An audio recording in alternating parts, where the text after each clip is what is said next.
नमस्कार, राधे कृष्णा दोस्तों, आप सभी का स्वागत है मेरे यूट्यूब चैनल में। और रोज़ की तरह आज हम फिर से एक बार उपस्थित हैं बहुत ही अच्छी जानकारी के साथ। जी हाँ, जैसा कि हम सभी जानते हैं, नवरात्र का महापर्व चल रहा है, तो माता दुर्गा से जुड़ी और नवरात्र से जुड़ी जानकारियाँ लेकर हम आपके समक्ष उपस्थित हो रहे हैं। तो आज जो हम जानकारी लेकर आए हैं उसके बारे में बहुत सारे लोग सवाल पूछते हैं कि कब क्या करना है। तो आज हम लोग बात करेंगे ज्वारे के बारे में, जो हम लोग बोते हैं नवरात्र के एक दिन पहले ज्वारे, और जानेंगे कि कलश का क्या करना है, कलश के पानी का क्या करना है, और जो कलश के अंदर हम सामग्री डाले रहते हैं उसका क्या करना है, और जो नारियल हम कलश पे रखते हैं उसको कैसे क्या करना है, ये सब कुछ जानेंगे हम विस्तार से।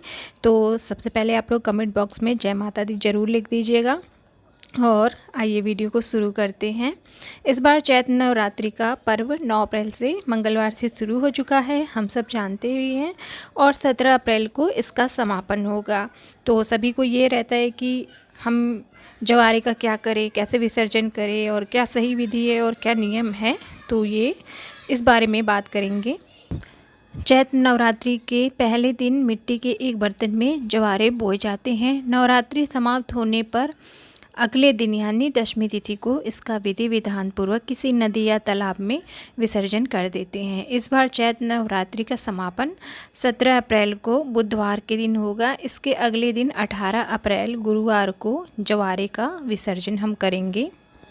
तो आइए जानते हैं इस बार ज्वारे के विसर्जन की विधि और शुभ मुहूर्त व अन्य खास बातें कि क्या है, कैसे है।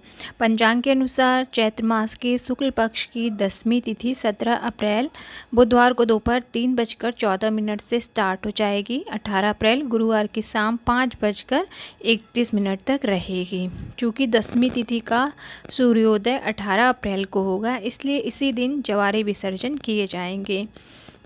इस दिन कई शुभ योग भी बनेंगे। जाने ज्वारे विसर्जन का मुहूर्त।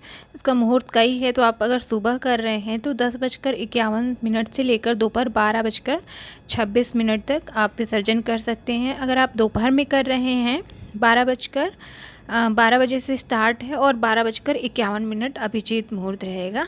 और अगर आप उस समय भी आप खाली नहीं हैं तो आप दोपहर में 12:26 से 2 बजे तक का कर सकते हैं विसर्जन। और ज्वारे विसर्जन करने की एक विधि नियम होता है। तो 18 अप्रैल गुरुवार की सुबह आप स्नान आदि करने के बाद व्रत पूजा का संकल्प लें। इसके बाद किसी भी शुभ मुहूर्त में, जो मैंने भी मुहूर्त बताए हैं उसमें से आप किसी भी शुभ मुहूर्त में देवी माँ की पूजा करें। और सबसे पहले देवी को गंध, चावल, फूल आदि चढ़ाएं और ये मंत्र बोलें, क्योंकि उसमें जब विसर्जन करते हैं तो मंत्र भी बोलते हैं। रूपम देहि यशो देहि भाग्यम भगवती देहि मे, पुत्रान देहि धनम देहि सर्वान कामाश्च देहि मे, महिषघिनी महामाये चामुंडे मुंडमालिनी आरोग्यरोग्यमैश्चर्व देहि देवी नमोस्तुते। देवी की पूजा के बाद आप ज्वारों की भी पूजा करें। चावल, फूल, कुमकुम आदि चीज़ें चढ़ाएं ज्वारों पे भी। इन ज्वारों को मस्तक पर रखकर माता के भजन गाते हुए नदी या तालाब तक लेकर जाएं।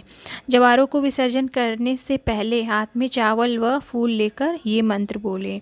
गक्ष गक्ष सुरश्रेष्ठ स्वस्थानम परमेश्वरी, पूजाराधना काले च पुनरागमनाय च।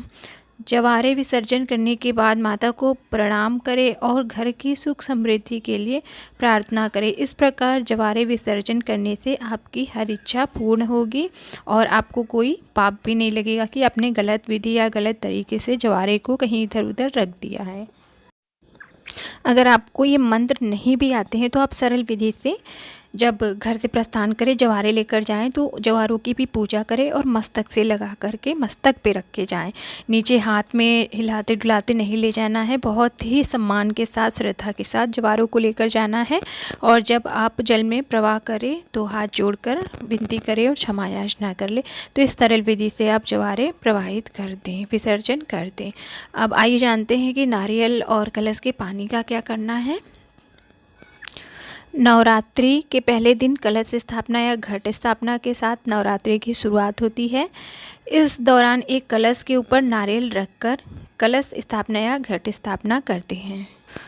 और जब माता के 9 दिन पूर्ण हो जाते हैं यानी दशमी तिथि को इसे हटाते हैं। तो कुछ लोग गलत तरीके से हटाते हैं और इधर उधर रख देते हैं, विसर्जन कर देते हैं, जिससे पूजा के पुण्य फल प्राप्त नहीं होते हैं। तो जो कलश पे रखा नारियल है उसमें माता रानी की विशेष कृपा होती है, इसलिए नवरात्रि के बाद इस नारियल को आप लाल रंग के कपड़े में लपेटकर पूजा स्थल पे भी रख सकते हैं और इससे माँ प्रसन्न होती हैं और जो आर्थिक आपकी ज़रूरतें हैं वो अच्छे तरीके से पूरी हो जाती हैं। और जब हमारे यहाँ पुरोहित पूजा करवाते हैं तो जो कलश पर का नारियल होता है उससे जो संतान की इच्छा रखती हैं माताएं बहनें उनके आंचल में, इससे जो माताएं बहनें संतान की इच्छुक हैं उनको संतान प्राप्त होती है और वो 9 महीने तक उस नारियल को अपने पूजा स्थल में रखती हैं और उनकी पूजा करती हैं। और जब 9 महीने बाद संतान उत्पन्न हो जाती है तब वो उसे गंगा जल में प्रवाह कर देती हैं, विसर्जन कर देती हैं। तो इस तरीके से प्रसाद रूप में ये नारियल हमको पुरोहित देते हैं। और जो कलश के अंदर कसैली और जो सिक्के रहते हैं, कसैली को तो आप नदी में प्रवाहित कर दें और सिक्के को आप लाल कपड़े में बांध करके तिजोरी में रख सकते हैं।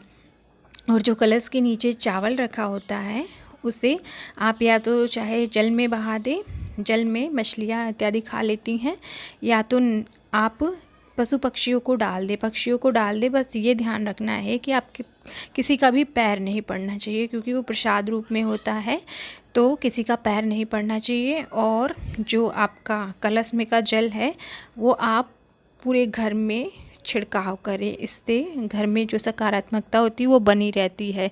तो हमने जाना कि कैसे करना है और क्या नियम है। जवारे का विसर्जन, कलश पर रखे नारियल का हम क्या करें, कलश के पानी का क्या करें, और जो कलश में पड़ी हुई चीज़ें हैं उन सब का इसी तरीके से आप विसर्जन करें और कुछ चीज़ों को प्रसाद के रूप में रखें।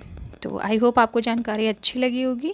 मिलते हैं हम इसी तरह की जानकारी के साथ अगले वीडियो में। तब तक के लिए राधे राधे, जय माता दी। चैनल पे नए हैं तो चैनल को सब्सक्राइब, लाइक, शेयर करें।